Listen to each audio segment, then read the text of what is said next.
Welcome back. Now in this video, we're going to be talking about another concept, which is doing all your videos in one take.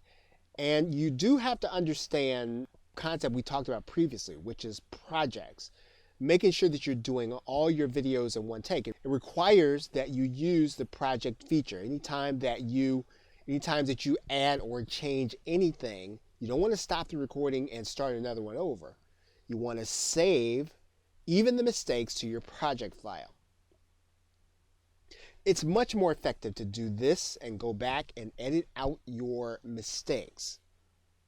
To do this, you want to be able to see on the timeline where you need to edit by putting a marker there.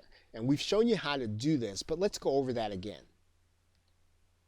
And you can do that by going to the marker menu and then just going to this bar. And you can do that again. You can do that as many times as you want to. And remember, you can also do this during the recording process by hitting the marker key while you're actually recording, which is, again, yet another reason why you want to make sure that you are doing your videos with at least two screens. You want to be able to have that timing and that marker off to the side where you can click it, yet at the same time keep focused on what it is you're presenting.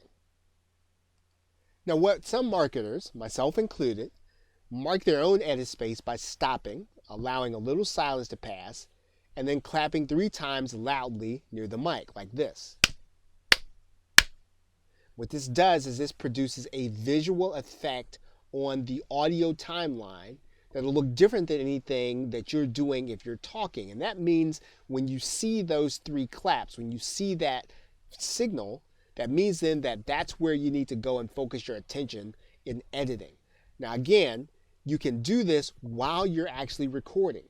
So while you're recording, if you're kind of cruising along and you're talking, and then you discover, oh, I should have said something else.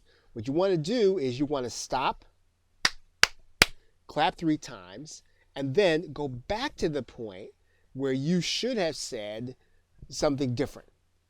And then you'll know how to determine where it is you're going to actually place your edit. But you mark the place at which you make the mistake during the recording process. And of course, as we said, all of this is going to be visible on the timeline. And as you do these things, you want to be able to keep your changes, and you save them as you go into your project file.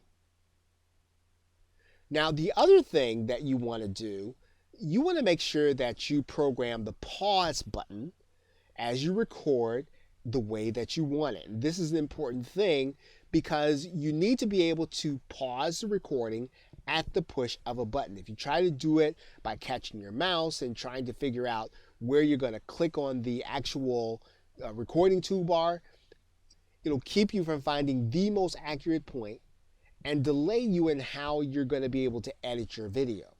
So you want to make sure that pause button is programmed the way that you want it.